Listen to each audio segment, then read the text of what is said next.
This is the Wrestling Replay. I am Cato. Welcome to episode number 31, Hump Day edition. And when it's Hump Day, you know what that means. AEW Dynamite.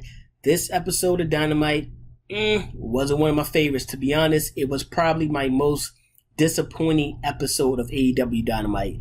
And to be honest, probably the worst Dynamite, at least of the year. And I say that because Dynamite has been on absolute fire as of late.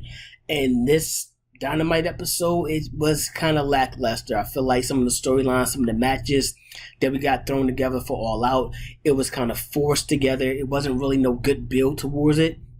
Some did have good builds, but for the most part, I wasn't really satisfied at the end of watching AEW Dynamite. I'm not really anticipating, looking forward to next week. It left me more so scratching my head. But let's go and start off with Chris Jericho, Danielson, and Daniel Garcia in the middle of the ring to kick off AEW Dynamite. I like the story that we got here, but it kind of fell flat. I feel like this was just a segment that was forced together to kind of just show us that we're going to get Danielson and Chris Jericho again at the All Out pay-per-view. Now, I don't mind that match happening. Of course, it's Chris Jericho and Danielson. It's going to be a great matchup again.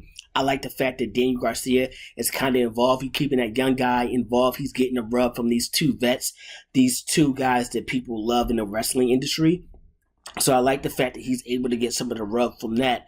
And also, it looks like he's kind of conflicted. Now, I don't know if this is going to be one of those moments where, you know, the typical heel type role or faction, they kind of make it look like a guy's in between, like he's unsure. And then at the pay-per-view, he shows his true colors.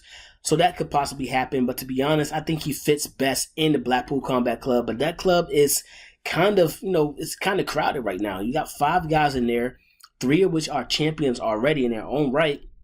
If you join up with this club, the only thing I could see you really doing is going after a tag team championship, probably with Bryan Danielson, which wouldn't be a bad thing. I think it would be kind of cool to see. But that's kind of where you would kind of pitch yourself in that boat. Now, speaking of tag teams and championships, we had one half of one of the greatest tag teams ever. That's FTR. We got to see Dax Harwood. He came up in a losing effort against Jay Lethal. Jay Lethal came up with a handful of tights and managed to steal the win. But after the matches where things would kind of come together once again at the pay-per-view. Jay Lethal partners for pay-per-view will be the Motor City Machine Guns, staple of ROH Tag Team Wrestling, staple of Impact Wrestling. If you haven't seen their younger works, definitely go back and catch up on them. Pretty good tag team. And I like the fact that they end it with FTR and Wardlow, but it's no doubt in my mind that FTR and Wardlow being the champion should come away with the win at the pay-per-view and All Out. We've seen Billy Gunn come up in the losing efforts against Colton Gunn. Didn't really like that too much, but after the match, it kind of all, you know, came together a bit. We got to see Keith Lee. He came out and made the save for Billy Gunn in the Acclaim. Well, Keith Lee and Swerve Strickland, I should say, came out and made the save for the Acclaim and Billy Gunn. Would set up a tag team championship match at All Out between Swerve and Keith Lee. Swerving in their glory, going against the Acclaim. That should be a really good matchup, but I don't see the Acclaim knocking off Keith Lee and Swerve. Not right now. And that tag team is pretty much red hot. Now, a little bit of disappointment for AEW Wrestling, mainly for the women division. Thunder Rosa did have an injury, which sucks because now she would not be able to defend her title, and we're going to have another interim champion. I feel like this: if it's an interim championship, I'm kind of tired of the interim championships at AEW. To be honest, we just seen the TBS championship, we just seen the AEW World Championship, and now it's the Women's Championship. I don't mind if you just let the title be vacant. Let whoever win, but don't give someone a prize for coming out and earning a championship and call it the interim championship. Let's let them be the champion for the time being, and when the former champ is ready to come back, let them have the number 1 contendership, and then you can set up your match that way. But either or, that kind of led us into our next match with Kaylin King coming up short against Dr. Britt Baker, DMD, as you would think, which pretty much set up a brawl after the matchup where you got Jamie Hayter, Sheeta, Britt Baker, and Toni Storm all in the ring. Sheeta making the save for Toni Storm. These are going to be the 4 women that's going to be in the fatal 4-way match for that AEW championship, the interim championship at All Out pay-per-view. And to be honest, I would love to see Toni Storm actually come away the victor and actually have the interim world championship. And when Rosa comes back, she has to face her tag team partner, Toni Storm. Not only will it be a good match, that first match was pretty good, so I think the second time around it'll be even better. But also with these two being a tag team, I feel like the story is already there. The story is already building, and the match should be even better because now the story of these two knowing each other so much, becoming good friends while forming that Thunderstorm tag team, and now they have to face each other one-on-one for the championship. I think that would be an awesome story leading into that one-on-one matchup. You know me, I'm a sucker for good storylines, so if they pull that together, I think that'd be pretty fire. Now, we also got to see the Trios title tournament match. Death Triangle go against Will Ospreay and Aussie Open. Will Ospreay and Aussie Open managed to get the win. A little help from Kip Sabian, finally revealing himself, finally going out the pack after waiting and waiting, plotting week after week. He finally struck. So his interference did help them win that matchup. But more importantly, I think we're going to finally get the matchup between Pac and Kip Sabian, hopefully at All Out. I think it'll be at All Out, I'm pretty sure. I don't see why it wouldn't be for that Mid-Atlantic Championship. Is this the first time that a championship is being defended on AEW? If it's not the first, it may be the second time. But I think that's going to be a pretty good match. I like the rollout of Kip Sabian. I feel like now his characters seem to feel a bit more important, if that makes sense at all. You know, before I kind of felt like he was kind of finding his way.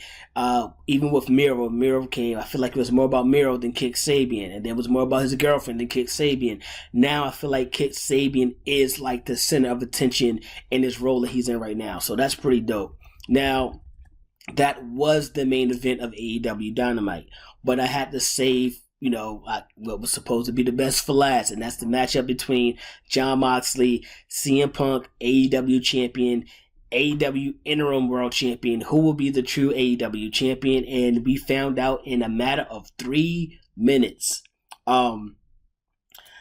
Disappointed, yeah.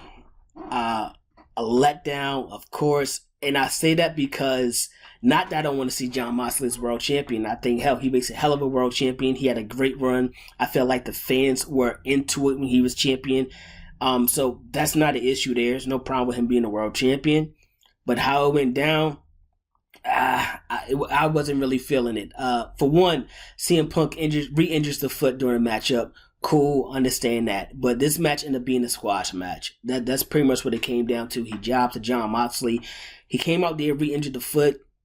But there was a moment where he just stopped feeling the foot. I mean, even after the pin, it was a while after the pin that he decided, like, I'm still not going to sell my foot. So I felt like it's kind of like when someone hits their finisher, right? And then the 3 count happens. And then 2 seconds later, they just get up and just walk up the ramp. It's like, okay, it's kind of over. Now, he did sell it and limp off. It had to be carried off, had to get a little help back to the back. But, I don't know, man. This match didn't move the needle. I feel like this was one of the biggest, if not the biggest matchups. This was the biggest matchup you had in AEW Dynamite, period. Possibly in AEW altogether as a whole. When you're just looking at these 2 names on the card and what it's actually for.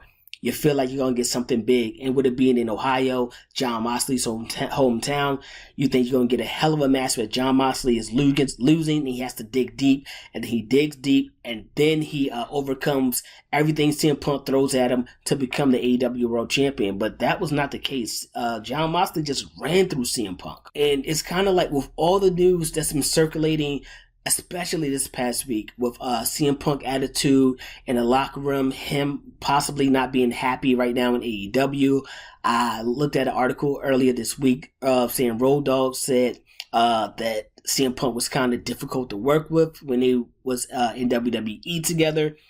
So are we looking at a situation where CM Punk is not really happy? And it's kind of like when Jared came out, he just laid down for Hogan and said, here, you want the title, take it.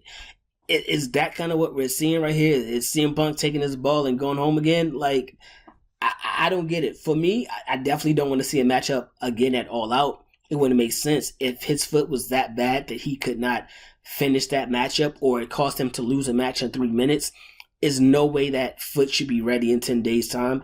It's no way I would feel like he's 100% going in, even with the match being in Chicago. So maybe this was the reason altogether that CM Punk and Jon Moxley took place on Dynamite and not at All Out pay-per-view, because they said, hey, I'm just going to come out here and lose the title. That's what y'all want me to do. That's what I'll do. So with CM Punk knowing that he was going to go out like he did, maybe it was in the best interest for Tony Khan to go ahead and put this match on Dynamite and try to set something up for All Out. Now, with that being said, about 2-3 weeks ago, I came in and I said with Jungle Boy and Christian Cage, their feud coming to an end at All Out. CM Punk, Jon Moxley now, this seems to be over. I feel like there's one man that could come in and actually challenge Jon Moxley for his championship, and that man would be MJF. The reason I mentioned Christian Cage, because he was the only one cutting promos even close to what MJF was cutting when he was out. That was it. There was no one else that was cutting promos like MJF. Now that void has to be filled again, and it has to be filled by the man who does that. So let MJF come back in, fill that void. Now, for one, a matchup between Jon Moxley and MJF is going to be big. MJF is going to get a huge pop next week on Dynamite if he does appear. Number two, everyone loves to see MJF get beat up. They want him to lose so bad. And number three, he's going against an ex-WWE guy. So this will go right along with your storyline. This is the whole reason he's upset and disgruntled. Because you just had, you're giving these WWE guys, these ex-WWE guys, everything they want when they come into the company, and he valued himself even more than they should be valued. And AEW, for whatever reason, is not valuing him the same way. So he can easily come in and cut a promo how a washed up CM Punk, an ex-WWE guy, ratings dropped in that first hour, or it was terrible matchup or whatever, and then he can roll right into Jon Moxley or challenging Jon Moxley. Or I could see Jon Moxley coming out, him being the fighting champion that he is, saying, look, I got an open date at All Out. Somebody needs to come and fill the void.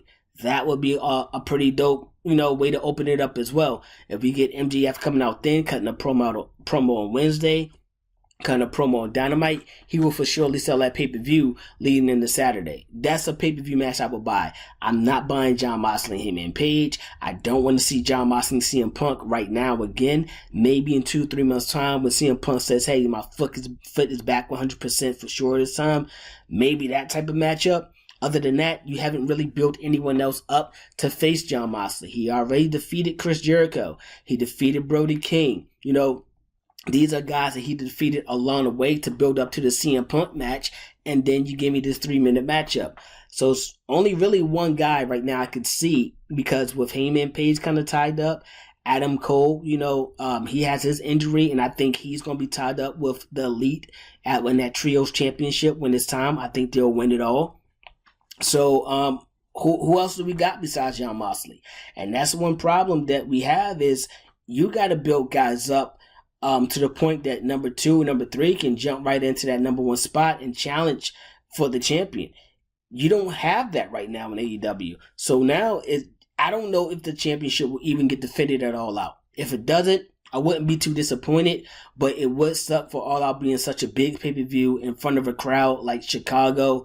It would kind of suck for you not to have your AEW World Champion title defended on that pay-per-view. But that's my thoughts on everything. Let me know what you guys think in the comment section down below. Hit me up in the DM at the Wrestling Replay, or leave comments under the post there. We could talk about it there as well. I will be making some post up a little later this week talking about this. I'm pretty sure people want to leave their opinions. So hit us up right there also.